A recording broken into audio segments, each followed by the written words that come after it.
ఈరోజే మార్గశిర శనివారం ఎంతో విశేషమైన రోజు.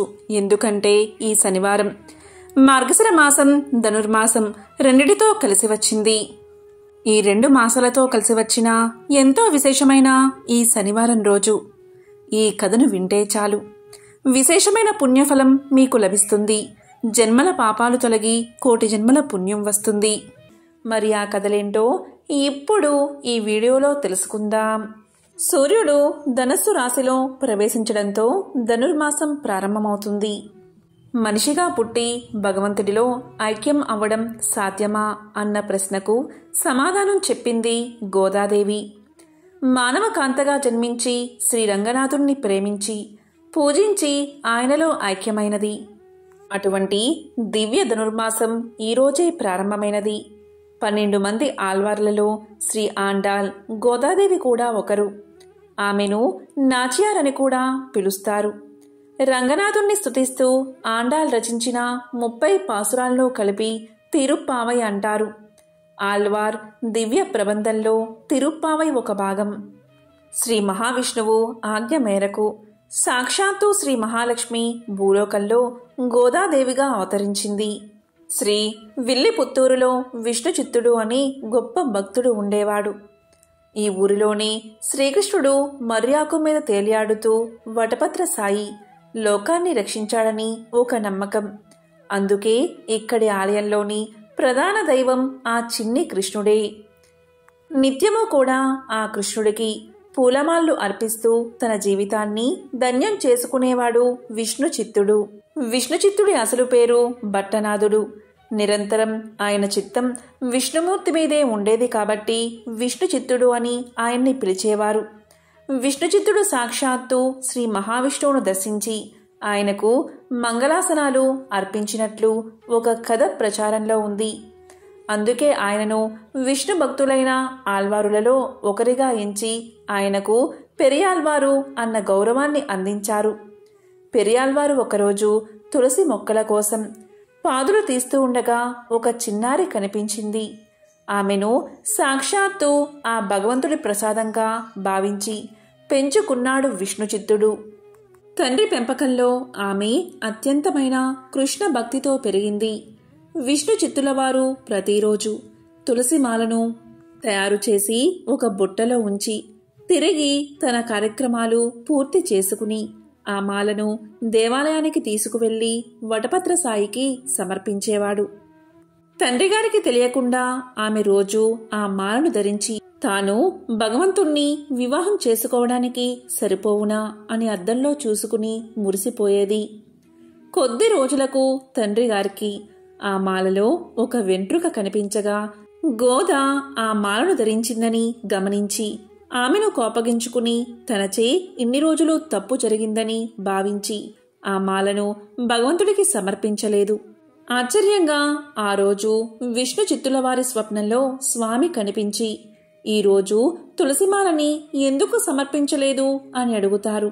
దీంతో విష్ణు చిత్తులవారు తనకు తెలియకుండా అపచారం జరిగిపోయిందని బాధపడతాడు. అప్పుడు స్వామి ఇలా తెలుపుతాడు, విష్ణు చిత్త శ్రద్ధగా విను. గోదాదేవి సాక్షాత్తు ఆ భూదేవి అవతారమే. ఆమె స్పృశించిన మాలలను ధరించడం వల్ల నాకు అపచారం కాదు, ఆనందం కలుగుతుందని తెలియచేశాడు. దీంతో గోదాదేవికి కృష్ణుడిపై ప్రేమ మరింత పెరిగింది. తనకు పెళ్ళైనట్లు భావించి ఒకప్పుడు గోపికలు చేసిన కాత్యాయని వ్రతాన్ని మొదలుపెట్టింది. అలా తాను వ్రతాన్ని ప్రారంభించడమే కాదు, తన చెలికత్తెల్ని కూడా తనతో కలిసి వచ్చేందుకు సిద్ధం చేసింది. తన చెలులను మేలు కొలిపేందుకు, వారికి వ్రత విధానాలు తెలిపేందుకు, తనలోని కృష్ణభక్తిని వెల్లడించేందుకు రోజుకో పాసురం చొప్పున 30 పాసురాలు పాడింది గోదా. అవే ధనుర్మాసంలో ప్రతి వైష్ణవ భక్తుడి ఇంట్లోనూ వినిపించే తిరుప్పావై. ఎట్టకేలకు గోదాదేవి ప్రేమకు ఆ కృష్ణుడు లొంగక తప్పలేదు.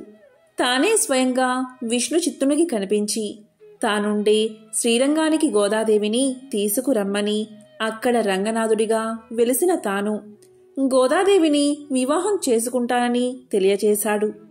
శ్రీరంగంలోని ఆలయ అర్చకులకు విషయాన్ని తెలియచేశాడు. కృష్ణుడి ఆదేశాలు విన్న విష్ణు చిత్తుని సంతోషానికి అవధులు లేవు. వెంటనే గోదాదేవిని విల్లిపుత్తూరులోని ప్రజలను తీసుకుని శ్రీరంగానికి బయలుదేరాడు. పెళ్లి కూతురిగా అంతర ఆలయంలోకి ప్రవేశించిన గోదాదేవి అందరూ చూస్తూ ఉండగానే ఆ రంగనాథుడిలో ఐక్యమైపోయింది. నిష్కల్మష హృదయంతో తన హృదయాన్ని రంగనాథుడికి అర్పించుకుంది గోదాదేవి. ఎవరైతే ఈ ధనుర్మాసంలో గోదాదేవి కథను వింటారో, లేక చదువుతారో, లేక వినిపిస్తారో అటువంటి వారికి సమస్త శుభాలు కలుగుతాయి. వివాహం కాని యువతీ యువకులకు వివాహం జరుగుతుంది. లక్ష్మీ కటాక్షం కలుగుతుంది. మరి ఎంతో విశేషమైన ఈ మార్గశిర మాసంలోని శనివారం రోజు వెంకటేశ్వర స్వామికి సంబంధించిన ఈ కథలను వింటే చాలు జన్మల పాపాలు తొలగి కోటి జన్మల పుణ్యం వస్తుంది. ఆ కథ ఏంటో ఇప్పుడు తెలుసుకుందాం. కలియుగం మొదలైనది. కలిదోష నివారణ కోసం మహర్షులందరూ నైమిసారణ్యంలో ఒక సత్రయాగం సంకల్పించారు. అయితే ఆ యజ్ఞ ఫలాన్ని ఎవరికి దారపోస్తే ప్రయోజనం కలుగుతుందని చర్చించారు. వారిలో భృగు మహర్షి యజ్ఞ ఫలానికి త్రిమూర్తులైన బ్రహ్మ విష్ణు శంకరులలో ఎవరు తగినవారో నేను పరీక్షించి వస్తా అన్నాడు. ఆయన మహా తపస్సాలి. మునులంతా అందుకు ఆమోదించారు. భృగు మహర్షి ముందుగా సత్యలోకానికి చేరుకున్నాడు. బ్రహ్మ అతడి రాకను గమనించక సరస్వతి వీణానాదంలో మునిగి ఉన్నాడు. దానితో భృగు మహర్షికి కోపం వచ్చి, మహా తపస్సాలినైన నన్ను అతిథిగా మన్నించలేకపోయావు. సృష్టికర్తనని అహంకరిస్తున్న నీకు భూలోకంలో ఎక్కడా పూజా పునస్కారాలు లేకుండా పోవుగాక అని శపించాడు. తరువాత భృగువు కైలాసానికి చేరుకున్నాడు.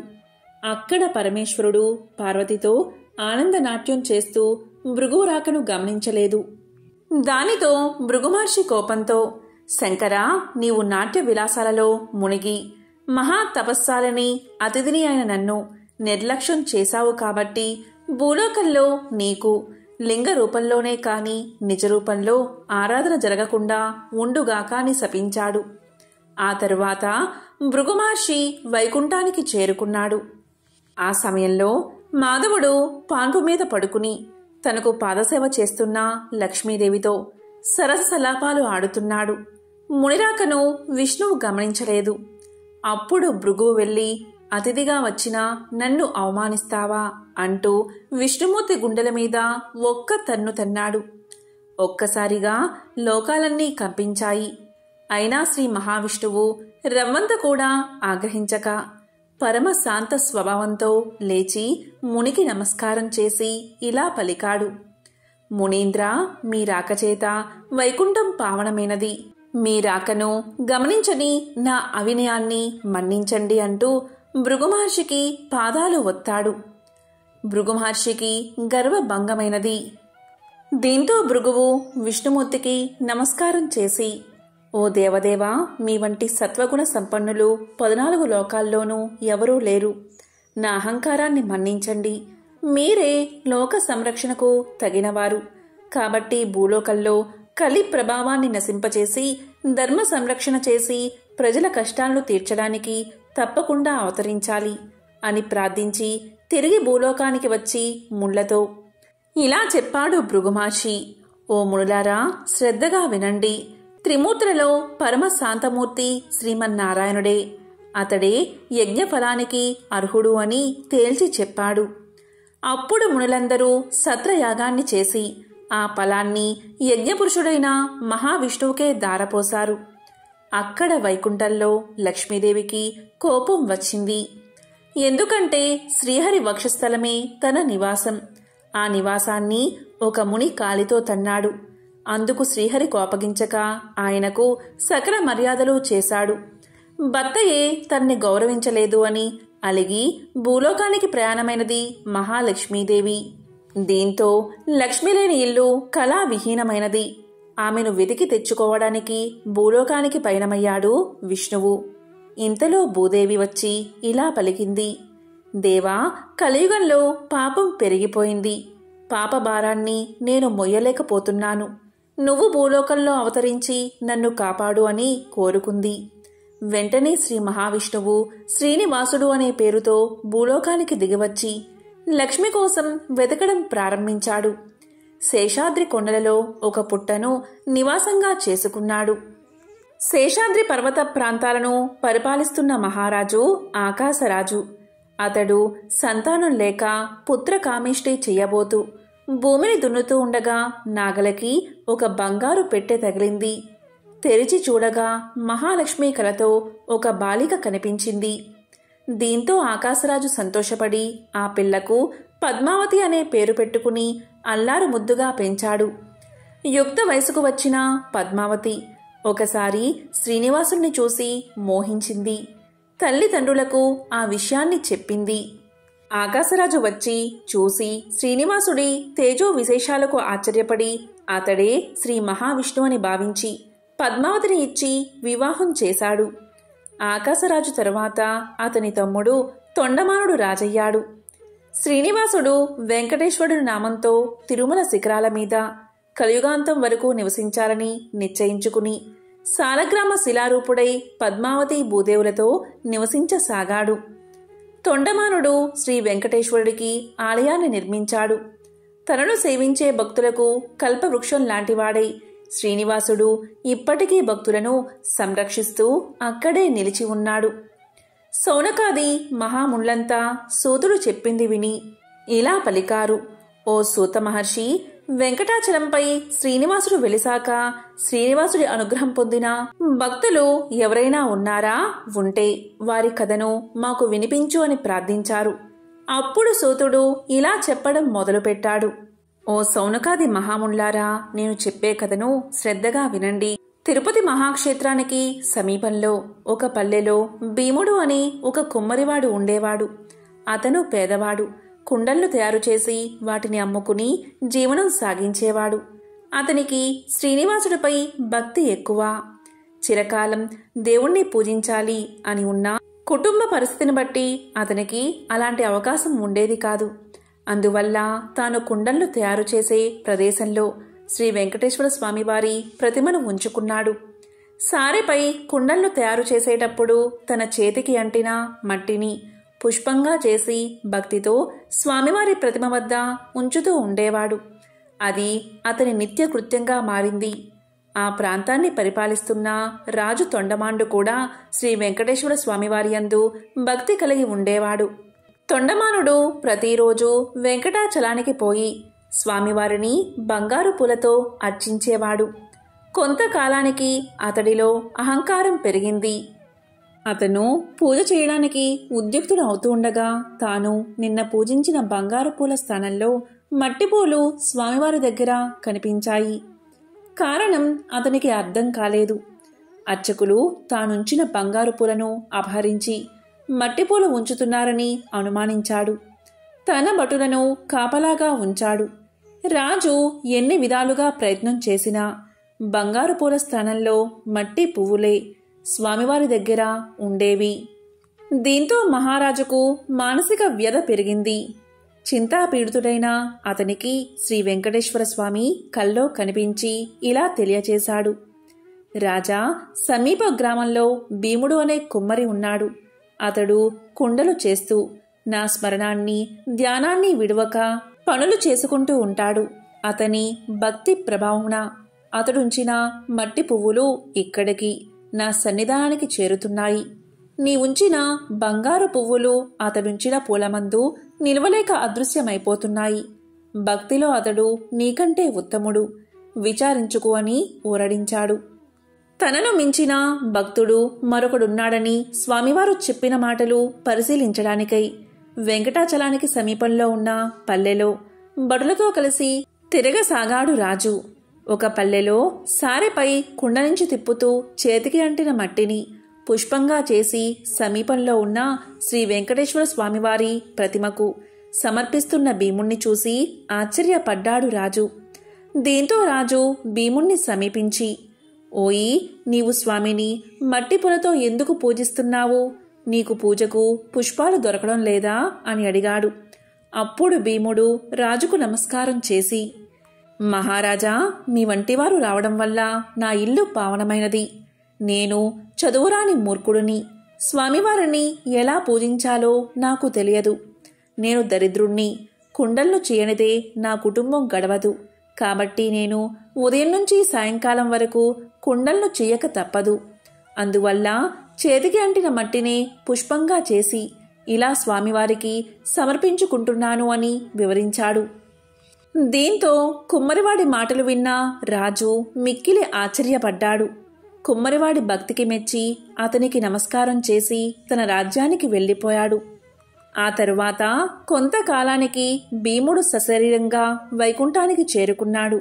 శ్రీ వెంకటేశ్వర స్వామి భీముడి భక్తికి మెచ్చి, ఇక నుండి నా ఉదయం ప్రసాదం మట్టి పాత్రలోనే నివేదించాలని తొండమాను మహారాజుకు కల్లో కనిపించి చెప్పాడు. ఈనాటికి స్వామివారి సన్నిధిలో ఈ ఆచారాన్ని పాటిస్తూ ఓడు అనే ప్రసాదాన్ని మట్టి కుండలతోని నివేదన చేసి ఆరాధిస్తూ ఉన్నారు. ఇక తొండమానుడు శ్రద్ధాభక్తులతో శ్రీ వెంకటేశ్వర స్వామిని అర్చిస్తూ నిత్యోత్సవాలు, రథోత్సవాలు, సమారాధనలు మున్నగు వాటిని జరిపిస్తూ మరుజన్మలో విష్ణు లోకానికి చేరుకున్నాడు. ఒకసారి శనైశ్చరుడికి మానవులు ఎవరూ తన్ని భక్తితో సేవించడం లేదని, భయంతో మాత్రమే పూజిస్తున్నారనే విచారం కలిగింది. అప్పుడు శనైశ్వరుడు శ్రీ వెంకటేశ్వరుడికి తపస్సు చేయగా ఆయన సాక్షాత్కరించారు. అప్పుడు శనైశ్వరుడు ఇలా పలికాడు, స్వామి, నా పేరు వింటేనే ప్రజలు భయపడిపోతున్నారు. ఆ భయం పోవడానికి ఇక నుంచి నాకు ప్రీతైన శనివారం నాడు నన్ను ధ్యానించి ఆరాధించి ఆ పైన నిన్ను పూజించిన వారికి సర్వదేవతల్లో పూజించిన ఫలం ఆ ఒక్క రోజులోనే రావాలి అని కోరాడు. అందుకు స్వామివారు చిరునవ్వు నవ్వి, నీ కోరిక సమంజసంగానే ఉంది. అసలు నీకు నాకు భేదమేముంది? 6 వారాలు దాటాక 7వ వారము అంటే ఇష్టపడతావు. నేను 6 కొండలు దాటాక 7వ కొండ మీద ఉంటాను. నువ్వు నీలవర్ణుడివి, నేను ఆ నీలవర్ణుడిని. నువ్వు సప్తమ గ్రహానివి, నేను సప్త గిరీషుడిని. సామాన్య మానవులకు ఈ విశేష విషయాలు తెలియక నువ్వంటే భయపడుతున్నారు. నిన్ను నన్ను వేరుగా చూస్తున్నారు. నువ్వు కోరిన వరాన్ని అనుగ్రహిస్తున్నాను. ఏ భక్తులు 7 శనివారాల పాటు నిన్ను ముందు పూజించి ఆ తరువాత నన్ను పూజిస్తూ సప్త శనివార మహావ్రతంగా ఆచరిస్తారు, వారు సమస్త శనిదోషాల నుంచి విముక్తులై సౌఖ్యాన్ని పొందుతారు. ఆయురారోగ్యాది సకల శ్రేయస్సులను పొందుతారు. ఇందులో సందేహం ఏదీ లేదు అంటూ వరాన్ని ప్రసాదించాడు శ్రీనివాసుడు. శౌనకాది మహామునులంతా సూదుడు చెప్పింది విని చాలా ఆనందించి ఈ సప్త శనివార వ్రతాన్ని ఆచరించి శ్రీనివాసుడి అనుగ్రహం పొందిన వారింకెవరైనా ఉన్నారా? ఆ కథలను వినిపించండి అని కోరారు.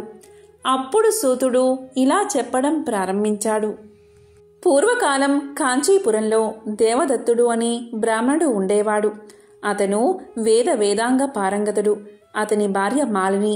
వారిద్దరూ అతిథుల్ని ఆరాధిస్తూ గృహస్థ ధర్మాలను పాటిస్తూ ఉండేవారు. వారికి శ్రీ వెంకటేశ్వర స్వామి ఇలవేలుపు. ఒకనాడు వారింటికి కాశీయాత్ర చేసి వచ్చిన ఒక బ్రాహ్మణోత్తముడు వచ్చాడు. ఆ దేవదత్త దంపతులు ఆయన్ని సాక్షాత్తు వెంకటేశ్వర స్వామిగా భావించి అతిథి మర్యాదలు చేశారు.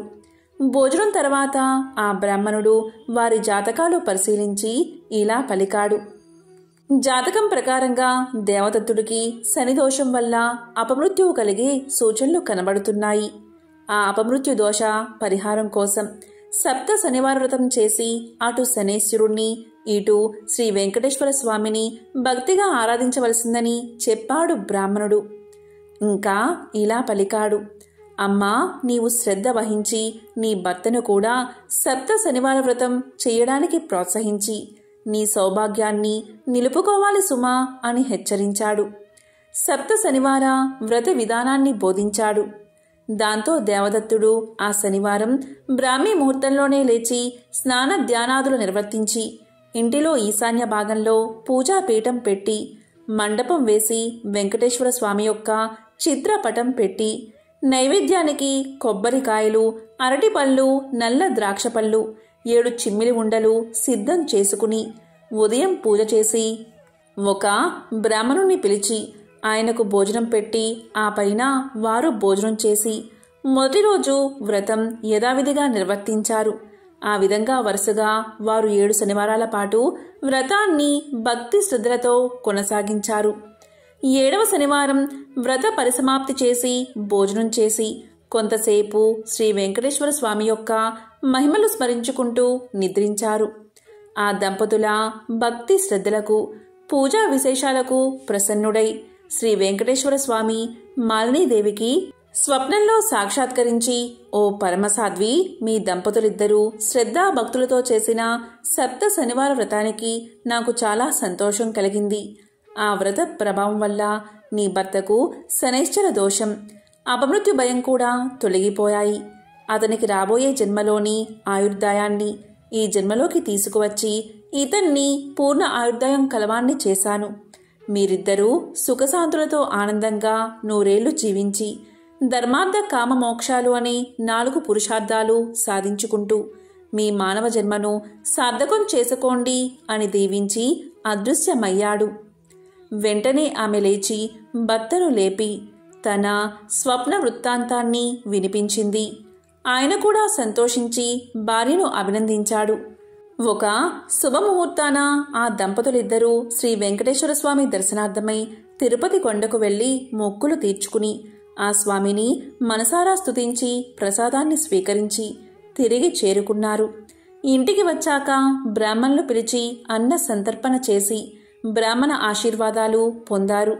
జీవితాంతం వరకు యథాశక్తిగా శ్రీ వెంకటేశ్వర స్వామిని సేవిస్తూ చివరికి శ్రీ స్వామి సాన్నిధ్యాన్ని పొందారు. కలో శ్రీ వెంకటనాయక అని పెద్దల సూక్తి. కలియుగంలో శ్రీ వెంకటేశ్వర స్వామిని మించిన ఆరాధ్య దైవం లేడు. శ్రద్ధాభక్తులతో ఆయన్ని ఆరాధించిన వారికి శనిదోషాలు తొలగి శ్రీ స్వామి అనుగ్రహం కలుగుతుంది అని సూతుడు సౌనకాది మహాములకు వినిపించాడు. తిరుమలేశుడికి తల నీలాలు ఎందుకు సమర్పిస్తారు? ధర్మశాస్త్రాల ప్రకారం మనం చేసే సర్వకర్మల పాపఫలం మన వెంట్రుకలకు చేరుతుంది. దానివల్ల అవి పాపాలకు నిలయంగా మారతాయి. కాబట్టి మన పాపాలను వదిలించుకోవాలి అంటే వాటిని తమలో నింపుకున్న వెంట్రుకలను తీసేయాలి. ఆ పని దేవుడి సన్నిధిలో జరిగితేనే మనం సంపూర్ణంగా పరిశుద్ధులం అవుతాం.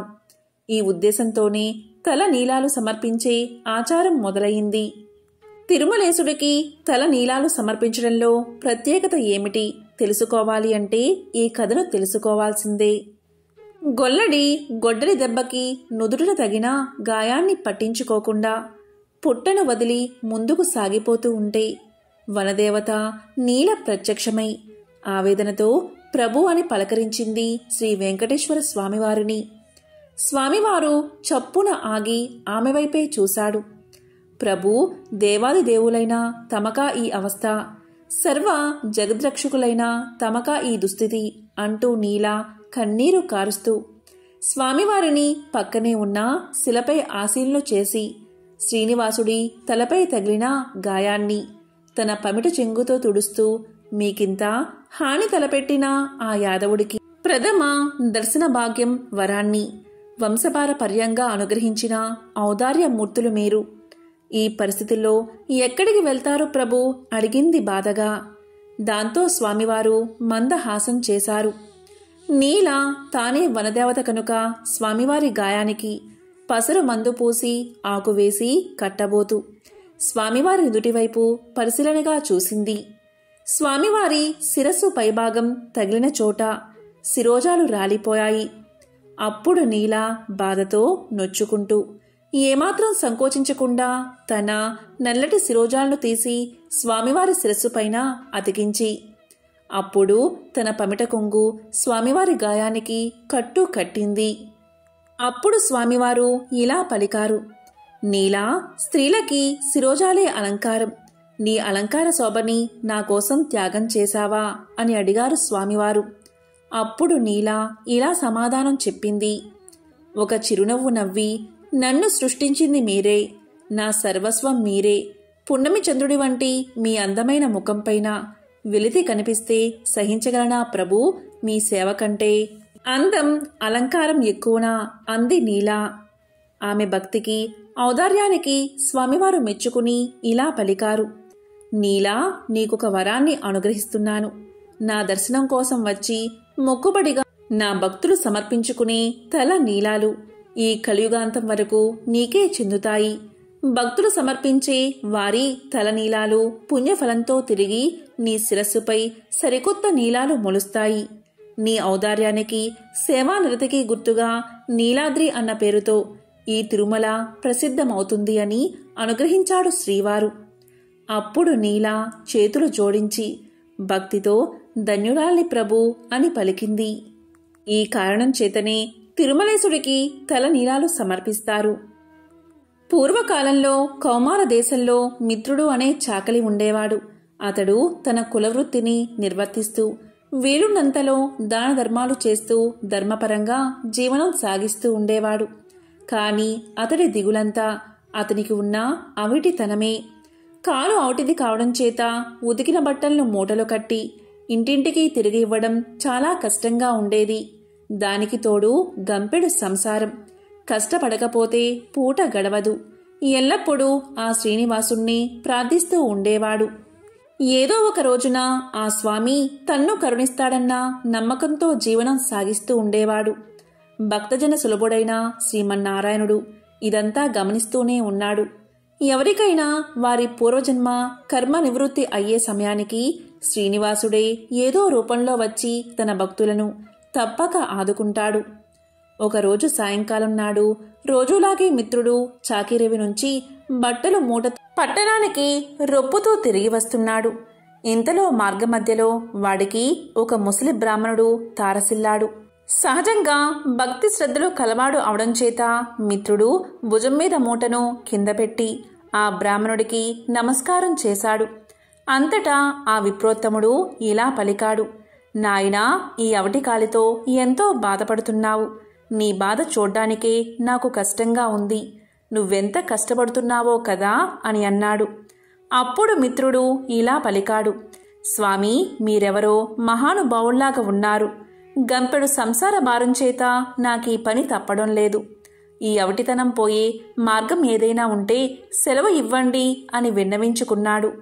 అప్పుడు ఆ ముసలి బ్రాహ్మణుడు, నాయనా, తప్పక చెబుతాను. సావధానంగా విను. నీ అవటితనం పోవడమే కాదు, నీకు అష్టైశ్వర్యాలు కలిగే వ్రతం ఒకటి చెబుతాను.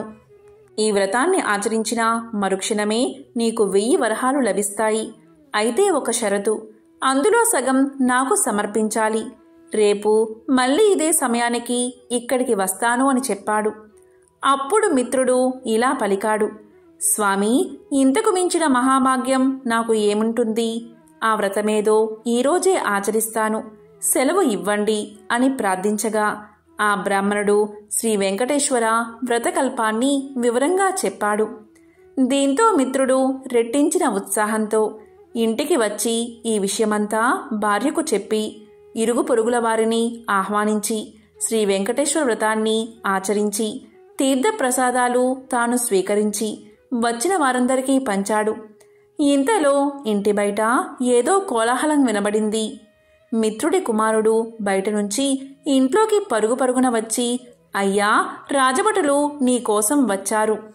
రాజుగారు నీకు కట్న కానుకలు పంపించారట అని పలికాడు.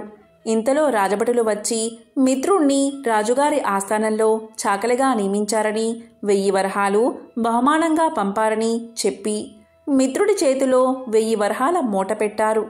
ఒక వారం లోపల వచ్చి రాజుగారి కొలువులో చేరవలసిందని చెప్పారు. దీంతో మిత్రుడి ఆనందానికి అవధుల్లేవు. వారం దాకా ఎందుకు, రేపే వెళ్ళాలి అని మూటాముళ్లే సర్దుకుని మరుసటి రోజు తెల్లవారుజామునే ప్రయాణమయ్యాడు. ఈ ఆనందంలో ఆ ముసలి బ్రాహ్మణుడి సంగతే మర్చిపోయాడు. దారి మధ్యలో గుర్తుకు రాగా 1 నెల తర్వాత కలవవచ్చులే అనుకున్నాడు. వెళ్ళి రాజు ఆస్థానంలో చేరాడు. రోజులు నెలలు గడుస్తున్నాయి. ఆ బ్రాహ్మణుడికిచ్చిన మాట పూర్తిగా మర్చిపోయాడు. అంతే, బ్రాహ్మణ రూపంలో వచ్చిన ఆ స్వామివారికి కోపం వచ్చేసింది. మానవ నైజం అంతే అని అనుకున్నారు స్వామివారు. తన మహత్యం చూపాలని నిర్ణయించుకున్నారు. అంతే, ఆ మర్నాడే రాజు ఆస్థానంలోని రాణిగారి నగలు మాయమయ్యాయి. ఆ అభాండం మిత్రుడి మీద పడింది. మిత్రుడికి కఠిన కారాగార శిక్ష పడింది. రాజభటులు మిత్రుణ్ణి పలు విధాలా శిక్షించారు.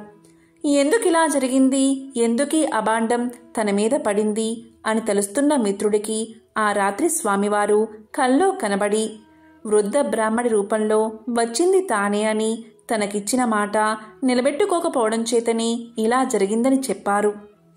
అప్పుడు మిత్రుడు, స్వామి, నేను మిక్కిలి పాపాత్ముణ్ణి, ఎంతటి అపరాధం చేశాను, దయచేసి నన్ను కరుణించండి. ఇక మీదట తప్పక ప్రతీ నెలా మీ వ్రతాన్ని ఆచరిస్తాను. నా సంపాదనలో సగభాగం ప్రతీ నెలా జీవితాంతం తమకే సమర్పిస్తాను అని చెంపలు వేసుకుని స్వామివారిని పరిపరి విధాలా వేడుకున్నాడు. భక్తజన సులభుడైన స్వామివారు అందుకు సంతోషించి మిత్రుణ్ణి అనుగ్రహించారు. శ్రీవారి అనుగ్రహం చేత రాణి నగలు వేరే ప్రదేశంలో మరుదినమే దొరికాయి. మిత్రుడు దొంగలించలేదని రాజు గ్రహించడం జరిగింది. మిత్రుణ్ణి కారాగారం నుంచి వదిలేశారు. అప్పటినుంచి మిత్రుడు స్వామివారికిచ్చిన మాట ప్రకారం ప్రతీ నెల శ్రీ వెంకటేశ్వర వ్రతాన్ని ఆచరిస్తూ తన సంపాదనలో సగభాగం స్వామివారికే సమర్పిస్తూ కలకాలం సుఖంగా జీవించి చివరన ముక్తిని పొందాడు అని అత్రి మహర్షుల వారు తెలియచేశారు. ఎంతో పవిత్రమైన విశేషమైన ఈ మార్గశిర శనివారం రోజు శ్రీ వెంకటేశ్వర స్వామికి సంబంధించిన ఈ కథలను విన్నా, చదివినా, చెప్పినా, వినిపించినా జన్మల దోషాలు తొలగి కోటి జన్మల పుణ్యం వస్తుంది. ఆ వెంకటేశ్వరుడి అనుగ్రహం తప్పకుండా మీకు కలుగుతుంది. ఓం నమో వెంకటేశాయ. ఓం నమో నారాయణాయ. ఓం శ్రీ మహాలక్ష్మియే నమః.